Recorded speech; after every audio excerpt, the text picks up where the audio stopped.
It's time to address the Fantom FUD, and it's time to work out where we're going next. Obviously, there's been a lot of negativity around Fantom right now, and a lot of negative news and FUD coming out. So let's break down exactly what's happened over the last few days. Let's debunk this FUD, and let's work on a plan to benefit in the future. Today's video is going to be a massive one. You don't want to miss the show. Let's get straight into it.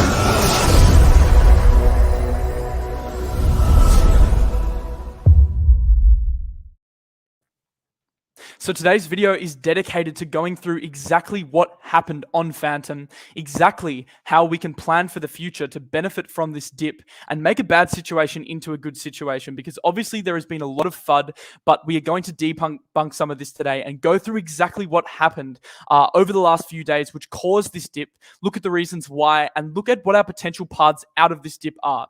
So let's get straight into it because there's a lot of stuff to cover. And I just want to go back to a few days ago when Andre announced that he was terminating some of his apps and services. So obviously Anton came out with this statement. He said, Andre and I have decided that we are closing the chapter of contributing to the crypto space. There are around 25 apps and services that we're terminating on the 3rd of April. This was the first big piece of news that kick-started this leg down for Fantom. And this is what caused a lot of the FUD to start brewing in the community because everyone was panicking. What is happening to Andre? Why is he suddenly abandoning Fantom? And obviously, some of the major protocols like Solidly on the Fantom network are now going to be terminated. So a lot of people were very, very scared. And we saw that reflect in the price. We saw Fantom have a massive push down. So this was exactly when the news was announced. We saw an 18% drawdown on the first day. And then we saw a 22% drawdown over the next few days due to this FUD. So we've had massive negative price correlation with the Fantom price coming through over the last few days because of this Andre FUD. And the reason I say it's FUD is because it was misunderstood. So what actually happened was Andre was terminating certain apps and services, but the use of the word terminate caused a lot of panic in the community. When you guys hear the word terminate, you probably, like me, are thinking it's done forever. He's essentially rugging. He's going to rug Solidly. Yearn's done forever, but that couldn't be further from the case. What was actually occurring was handovers. And what Andre was doing was saying, I'm done with the space for now. He obviously felt under a lot of pressure and needed a break, but he was going to hand over these projects to their respective teams and starting that handover process. But they used the word terminate, which I think was a poor choice of words, and it caused a lot of FUD and unnecessary panic in the community, which is definitely not warranted in my opinion. And that is what happened to this major push down in the price. We did see Michael Kong come out after this and make a statement on it. Michael came out and made a statement that he wanted to clarify some of the misinformation going around related to Fantom, and that was one of the major pieces of news that we got after Andre. Fantom also made their own statement, but I want to read through Michael's right now because he's the CEO. He's one of the major figures in the space, and he had some really good points here. So he said that this was misunderstood, the original announcement, and the use of the word terminate wasn't necessarily accurate because they're handing over anything they run to the existing teams. He also said many of these projects already have existing teams. For example, Yearn Finance has been around for years. And here's the thing with what Andre was doing. Yes, he built Yearn. Yes, he helped build Fantom. Yes, he built Solidly. But that doesn't mean just because he built something that he necessarily has to run it forever. Multiple major companies around the world have had founders that have left the projects and they've gone on to be more successful than they were before. Think of Steve Jobs and Apple. Steve Jobs obviously passed away, and afterwards Apple became 3 times as more profitable than it was before he left the company. So there's certain examples we can see in real corporate life of companies becoming more successful. For example, was Steve Jobs a very important part of Apple in the early days? Absolutely. He set up the foundations. He set up an incredible launchpad for Apple to become the biggest company in the world. But him leaving isn't what killed the company. It was his original idea which made the company. And this is exactly how I'm viewing the Andre situation. He really helped with your initial development on the Fantom chain to get it up and running to where it needs to be. He built amazing products like Yearn. He built amazing products like Keeper. But that doesn't mean they're terminating. They're being handed over to new teams, and there's new developers that are now stepping in and taking over his role. Honestly, if this wasn't announced, nothing probably would have changed. Andre wasn't working on Fantom directly for many years, and Michael Kong does also affirm this, and so does the Fantom statement, that Andre wasn't working on middleware and wasn't working on the project for many years prior to this actually occurring. As for Fantom, nothing changes operationally, and this is one of the major points that I want to make. They're still working on SnapSync, which is a fast syncing on the Fantom node, which will help speed up the network. They're still working on their middleware upgrades. They're still working on a storage solution. So if you guys don't know, one of the major reasons that the Fantom blockchain hasn't been able to scale as large as it could is because of storage issues. They need better places to be able to store their data, because a lot of the data is stored on chain right now, which slows down the network. Once these changes are implemented, Fantom becomes significantly more scalable. And that's one of the things that they're still working on. And Andre had no involvement in these changes. And obviously FVM, which is middleware, is the Fantom virtual machine development, which they're still working on. So much development is happening on Fantom. So we did see this massive price dip. We did see the Fantom price come down from around 165 down to about $1.38 after this Andre news was announced. Then the market kind of settled for a couple days, and we got to sit back, relax, and see where kind of Fantom was trending. And in my opinion, it was looking like we were forming a bottom there. But then another FUD storm hit, and there was another major piece of news which came out yesterday by RectHQ, which basically tried to destroy Fantom's credibility. And what happens in this industry is that when someone's down, people like to beat them up. When a project is struggling, it's much easier to come in and shun that project and contribute to the FUD to get clicks, to get views, than it is to uplift the project. It's a much more clickbait, and it's a much more engagement-worthy narrative to beat Fantom while it's down, rather than uplifting it. For example, RectHQ did this exactly yesterday when he came out with this article called the Fantom Menace. This article was actually taken down, so we've gotten the copy of the article here to run through with you guys, because you can't access this anymore in its original form because he deleted it. He realized he screwed up, and I'm going to debunk this right now and show you guys exactly where he went wrong. I don't want to get too much into the nitty-gritty of what he reported, but pretty much he reported that Fantom was an elaborate scheme coming to an end, a bunch of FUD.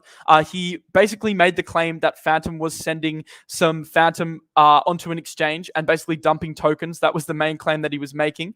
He was making the claim that Fantom was bridging and cashing out, because they had this wallet which ends in 0x431, which was showing cashing out certain transactions. So I don't want to get too far into the details, but this is kind of how he wanted to set up this piece of FUD. He asked Fantom, do you know who controls the wallet? They said yes. He said, do you know who controls this other wallet? Fantom said, it's us. It's Fantom Foundation. He said, that is it for the incentives program? Fantom said yes. So they're affirming everything, right? And this is kind of how he's painting the picture to make Fantom look bad. Then he asked, was the Fantom Foundation the first wallet to farm YFI? If you guys don't know, it was a major wallet that was farming initially on Yearn and making a lot of funds. And obviously Andre is linked to this as well because he founded Yearn.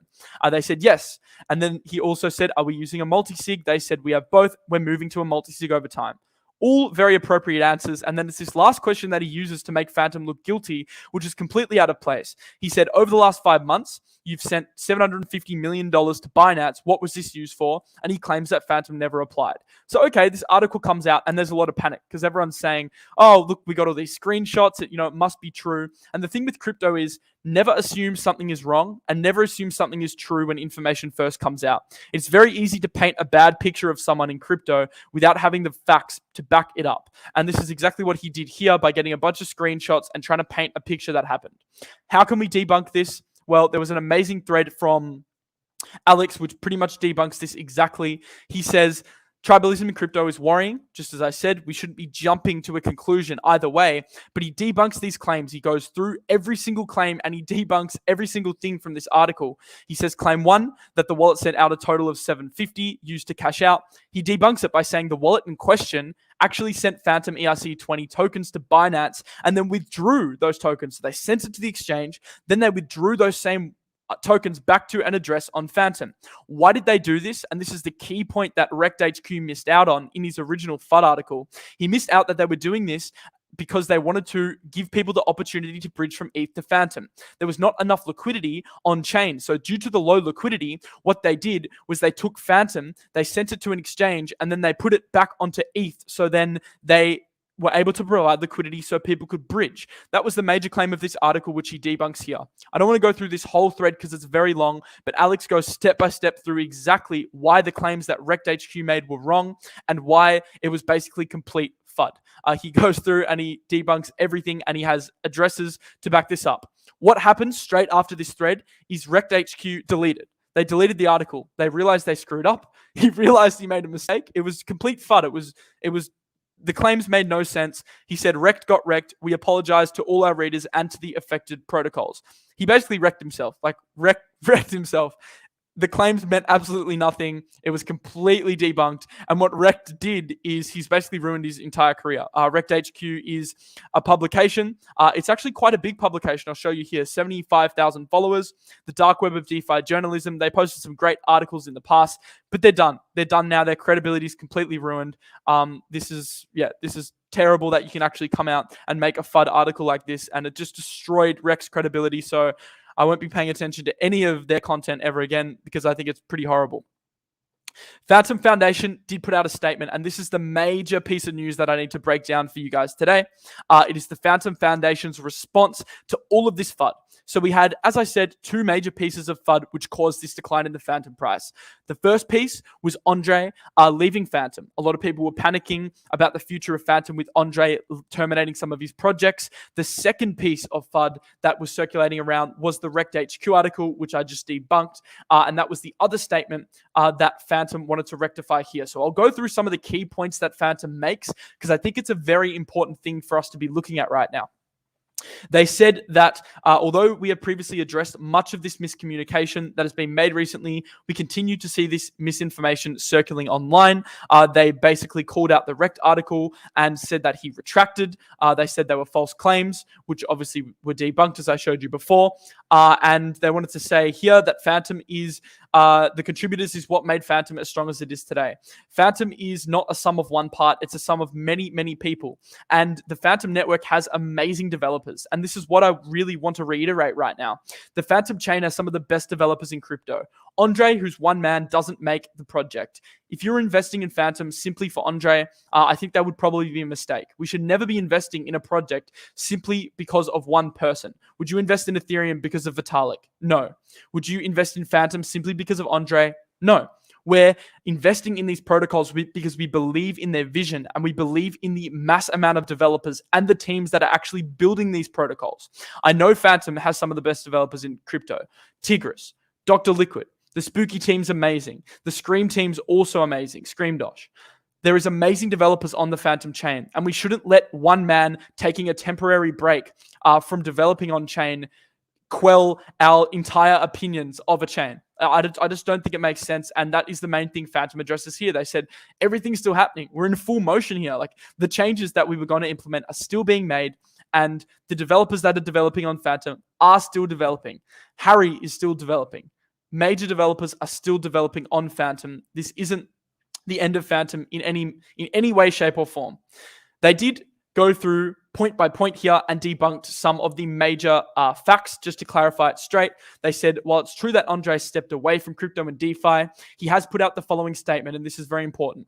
Although I've made the decision to move away from crypto, the Fantom team has been nothing but honorable throughout my engagement with them. I believe they are on the right technology path, and I have no doubts that they will continue to succeed. Basically, Andre affirming that he's still a believer in the future of Fantom. And in my opinion, we probably do see Andre coming back one day to build on Fantom, but that shouldn't even factor into our thoughts because it makes no difference, in my opinion, what Andre does. 2, Andre assisted Fantom as an advisor. This was always made clear on the Foundation website and elsewhere.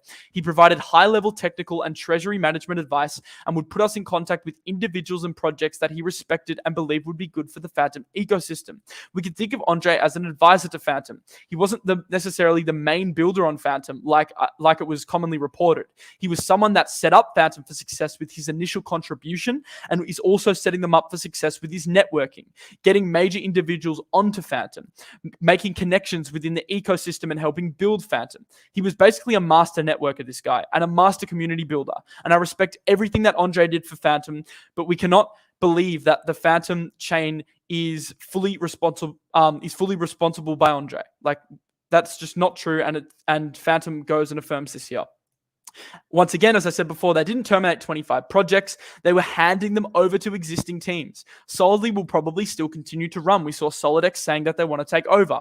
Fantom is Yearn Finance already had a team in place. Keeper and Multichain already had a team in place. It's not like him terminating means he's completely abandoning these projects. They're still running. It's business as usual, guys. Nothing is changing. Literally nothing has changed apart from the Fantom price, which is why I think it's crazy to see this reaction in the community. Andre and Anton have never been the core developers, as I said before. Andre didn't build Fantom's technology. No one person can. It was a major team and it was a big effort from multiple developers to build Fantom. And they're the ones that are still building Fantom. And he also said, they obviously said the Rekt article was was a farce, and they made false claims about the foundation. Obviously, they retracted this within 2 hours. So this FUD article was only up for 2 hours. I saw it on my feed. I'm reading through. I'm like, what is this? This is crap. Like, as soon as I saw that, I commented FUD. Like, it was completely baseless. And within 2 hours, funnily enough, they ended up taking it down. So that is what is happening. And I did a tweet on this today. I said it was 2 major pieces of FUD, which are the result of this decline in the Fantom price. It is obviously Andre leaving, and it is the Rekt article, which is why Fantom is 30% down. But now let's have a look into what's happening on chain. We know that this FUD storm was artificially created, or if it wasn't, the community made it into something that it necessarily wasn't. But how do we actually position ourselves now? And the first thing we need to do before we can think about buying, and I will get into whether I'm buying or not at the end of this video, and I'll address that. But before we can consider that, we do need to look at the metrics. It's very important to always take an objective look when we're looking at a chain, see what's happening on chain, and see how this has actually affected the numbers of Fantom. We know it's affected the price, but has it affected other statistics that are happening on the Fantom chain, and how is this developing? CryptoClay did a great tweet about this. He said he was trying to rationalize this. I highly recommend checking this out. He does a really nice thread going through the metrics and breaking down how things are looking, and looking on the Fantom chain itself. This is a really important tweet, in my opinion. Fantom is still the number 1 in terms of transaction finality. They're getting sub 1 second. That's quicker than AVAX and Solana. Still a very, very fast network to use. Obviously, it was congested with Solidly before some of the middleware upgrades they've been able to implement, but it's still one of the fastest chains of the 4 major chains. It had the number 2 total TVL for a long time. Obviously, the TVL has decreased slightly recently, but it still has a massive amount of liquidity locked even after Solidly. It also has the number 2 in dApps built. It has some of the most amount of dApps and the most amount of development activity than any other chain. And these are the fundamental reasons why I invest in Fantom. It's not because of Andre, it's because of things like this. And it also had the number 2 DEX volume by SpookySwap for 4 chains. It had 10 straight days over the past 2 weeks of more daily transactions than ETH. Like, that is incredible. I'm pretty sure ETH is overtaken now slightly, but it did have 10 days, starting from a few days ago, where it had more transactions than ETH. The network is in full effect when it comes to Fantom. Go check out his market cap analysis here. It's very good. It shows us why we think Fantom is still undervalued. But let's look at the metrics ourselves and break it down right now. First thing I need to look at is unique addresses, because transactions can be slightly misleading, because obviously if someone's withdrawing TVL, it's still going to be counted as 1 transaction. Unique addresses, however, aren't misleading, because it's showing how many people are entering a network, how many people are now starting to participate in the Fantom network. So let's look at the unique addresses to see how things are growing. We saw that the unique address count was growing by like 5,000 to 6,000 a day. What's funny is that during the Fantom developer conference, when Fantom was hitting all-time highs of 348, we were only seeing 5,000 to 7,000 daily addresses, an increase in 7,000 daily addresses. Not many during this period, and that was when we were hitting all-time highs, guys. Now, over the past week, we're getting 15,000, 20,000 addresses a day. And this is exactly what the network effect is. The more participants there are on a chain, the more value a network accrues. And we are seeing that happen in real time, regardless of the price. We are seeing users flock to Fantom. Doesn't matter what the price is doing. All I am looking at is this. I have a pigeonholed vision, and I am seeing the increase in wallets go up and up and up, and more people are entering the chain. And this is where we should pivot our attention away from the price, and we should be pivoting towards what are the metrics that we can use to quantify the price. Yes, the TVL decreased 100%. That is a major factor that I am looking at right now. But the TVL only decreased because Solidly caused a lot of panic. A lot of people were entering because of the hype, and a lot of people are pulling out now because they were only in it for the hype. We're trying to get rid of the tourists, and that is essentially what this FUD storm has done. It is getting rid of the tourists. If you're watching this video right now, I hope you're in this for the long term, because this isn't a protocol that you're going to come in and get rich in overnight. And that's what the mentality was around Fantom, and I think that was a big mistake. This is a long-term play, and this is one of the strongest layer ones in crypto. And if you're in this, it's because you believe in the vision, not because you believe in a quick cash grab. I want to make that very clear. The addresses, the transactions, however, are still maintaining amazing pace. As I said before, during the developer conference, we were only getting 600K transactions a day, and that was at all-time highs, guys. Now we're getting 1 million transactions a day. We even spiked to 1.5 million, and this is firstly after Andre right now. We're still getting 1 million a day, but we're getting more transactions now, 40% more transactions on Fantom now than we were at all-time highs, but the price is much lower. So we have to look at these metrics to establish whether or not we are undervalued, and it's starting to indicate that potentially we are. So that metric is also really important. And also there's still major news coming out. This isn't a dead project. This isn't like no news is coming out. Guys, we're getting massive news day by day. Crypto.com just announced native withdrawals, which I'm very happy about because previously you basically couldn't use Crypto.com with Fantom. You couldn't withdraw natively. Crypto.com has now added it, and it is the next step in the puzzle. The next one is obviously Coinbase. I believe we're inching closer to that date, but I'm not sure when that's happening. But it's a good step that Crypto.com is now adding native support for Fantom. And this is basically where I now go into what my personal plan is, what I would be accumulating, and what the play is here on Fantom. We've established that the FUD can essentially be easily debunked. We've established nothing has changed on chain and that the metrics are looking stronger than ever. Now we have to establish what our plan is going forward in terms of accumulating tokens. Should we be buying? Should we be selling? Firstly, I'm not selling anything, and I actually own more Fantom tokens now than I did during all-time highs. I own many more tokens now than I did in October, and I've been accumulating via farming. Very important. You guys know I'm a massive DeFi guy, and that is what my show is about. It's about maximizing yield. I have been accumulating these tokens via farming quite heavily, and also I've been dollar cost averaging. I am actively buying Fantom. I'm constantly buying Fantom. So the question is, am I buying? The answer to that is yes, I am buying. I'm not going crazy yet. I do believe in dollar cost averaging, and there is a possibility if we get a Bitcoin leg down that Fantom gets hit quite hard still. So I'm not saying that now is the time to ape. By no means am I saying that we should be aping in now. But what I will say is that fear creates opportunity. As Warren Buffett said, be fearful when others are greedy and greedy when others are fearful. And right now there is a lot of fear.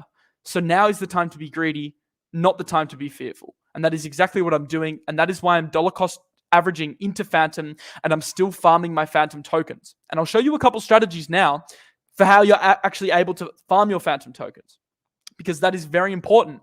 We want to be dollar cost averaging, but then we want to be able to compound our yield to earn even more tokens on top of that. So let's go into that right now. And yes, I would just forget the dollar value, focus on stacking tokens. The mentality you need to have right now is not making money. Your mentality should be making Fantom. And that approach can go for any coin. Because if you have conviction in the space like I do, that in 3 to 5 plus years will be significantly higher than we are today, then you should be stacking tokens. Because you know the money's coming. You don't need to worry about your dollar balance. If you have $5 in Fantom, you don't need to worry about that. Just focus on stacking tokens. Trust me. If you believe in the space, that is the best mentality to have. We have seen some massive whales starting to buy now, guys. Like, I haven't seen this much whale activity on the Fantom buys in a long time. We saw this massive transaction here for 9 million Fantom, which is over $10.9 million, which a whale just purchased. So there are whale statistics which are suggesting there are big buys happening. And this is a big ETH whale as well. So we are seeing some big buys starting to come in. We're seeing some support come in on this price as well. Sheldon, I talked to him earlier about where we think the Fantom price is going. He said push down to 90 cents is very possible with the current setup of the chart. But Ran also thinks, as well as me, that this is a great time to be accumulating and dollar cost averaging. Look, I'm not a trader. I don't really like picking bottoms. I'm not really that picky either with my entries, because I know we're going to be very much higher in a few years than we are today. So I am accumulating. I'm dollar cost averaging, with the thought in the back of my mind that we can go back down to 90 cents, 80, 90 cents. That's not, I'm not excluding that fact, but what I am doing is taking it into account so that I always have a little bit of stables on the side to take advantage if we do go lower. So how do you farm once you're dollar cost averaging? That is the question right now. The ecosystem coins are one way to do this. You've got Beethoven, which has some amazing farms. I recommend checking them out. You've also got Tomb as well. And I'll show you through some major Tomb changes which just occurred, which are offering some good farming opportunities in that ecosystem. And you've also got some other great options. Tarot farming is also another good one. So there's so many good options in, and Liquid Driver, like all of these projects I like. Like, I wouldn't be on this list if I didn't like them. But I am actively focusing on a couple strategies, which I will go through right now. The first one is Taro. I am actively farming my Fantom in Taro because I believe it's one of the best places to be earning yield because it's single-sided. So like Aave, you have the borrowing and you have the lending side, and borrowing and lending enable you to put up your Fantom and earn yield on it on one side. So you can supply your Fantom and earn money on that side, or you can borrow against it and earn on that side. But what I'm doing is I'm just supplying my Fantom on Taro to earn yield. You've got a couple options here. If you go into the markets tab and you click default sort and you click Fantom supply APR, then it will sort all the pools by the supply side APR on the Fantom side. For example, this Spirit BNB pool, if you put up, the Fantom BNB pool on Spirit Swap, if you put up your Fantom, you are earning 62% on your Fantom. For Fantom Sushi, if you supply your Fantom, you are earning 55% on your Fantom. So how do you pick a pool on Taro? Because obviously there's riskier pool than others. There's two major tips. Firstly, enter the pools with a high TVL. I personally am only interested in $500,000 to $1 million plus in TVL. It makes it a lot less risky. So maybe this pool is good because the utilization rate is quite low. The utilization rate is the percentage Fantom that is borrowed versus supplied. The lower the better. The less risk, the lower this utilization rate is. So this one would be good because it's got a high TVL and a low utilization rate. And if we keep scrolling down, Fantom BNB looks good to me as well. Pretty much all of these are good, but just to limit risk, you want to make sure the utilization rate is low, and you want to also make sure that the APR is competitive. Anything over 30% is very intriguing to me. And if you want to play it even safer, you could simply stake your Fantom on under vaults for 24%. That is the safest way. So just keep that in mind. Taro is a great way to single-sided stake Fantom. The other thing that's just announced was the new Tomb changes. So Tomb is actually starting a Tomb My LP. Obviously, the price of Tomb is pegged to the price of Fantom. My is a stable coin, so you can suffer impermanent loss here, but the APR is almost 400%. 396% APR to stake Tomb My LP. That's pretty crazy. So if you want to consider pairing your Tomb with My, you can make an amazing yield on your Tomb, which is essentially Fantom because they're pegged, right? So you can make a very, very nice return here. And this is brand new. It just came out, and that's why the APR is so high. A very nice new pool. To add liquidity, all you need to do is click provide liquidity under tomb.com. The symmetry here, press provide liquidity, and it will open up a new tab, and you can add Tomb and My equal parts 50-50, which you can then swap and then use to deposit back into this pool here. That's a really nice new pool that Harry has been working on. And this is the other important thing to note off this. They're still working. The Tomb Finance team is still working. All the Fantom developers are still working. Nothing has changed, and we should be accumulating. That is my main message today. Thank you guys for watching the show. It was a jam-packed show. We debunked some of the FUD surrounding Fantom. We looked into some of the metrics that are substantiating whether Fantom is undervalued or not, which I believe it is. And then we also had a look into some farming options for you guys to be able to farm. I am going to do a live stream on my Instagram right now. I want to answer as many questions as possible. So as soon as I end this stream in a minute, I'm going to be going on my Instagram, which is a link in the description. You can check that out in the description, and I'll be going live to answer questions. Because after these shows, I know a lot of you guys have questions. It doesn't need to be just on Fantom. It can be any question you have. I will be doing an Instagram live. So in 30 seconds, I'll be doing my Instagram live. So link in the description. Click on my Instagram and wait around for that live stream in a minute's time. I think it's going to be a good one to answer your guys' questions. Thank you so much for watching this video. I will see you on Sunday. Peace out.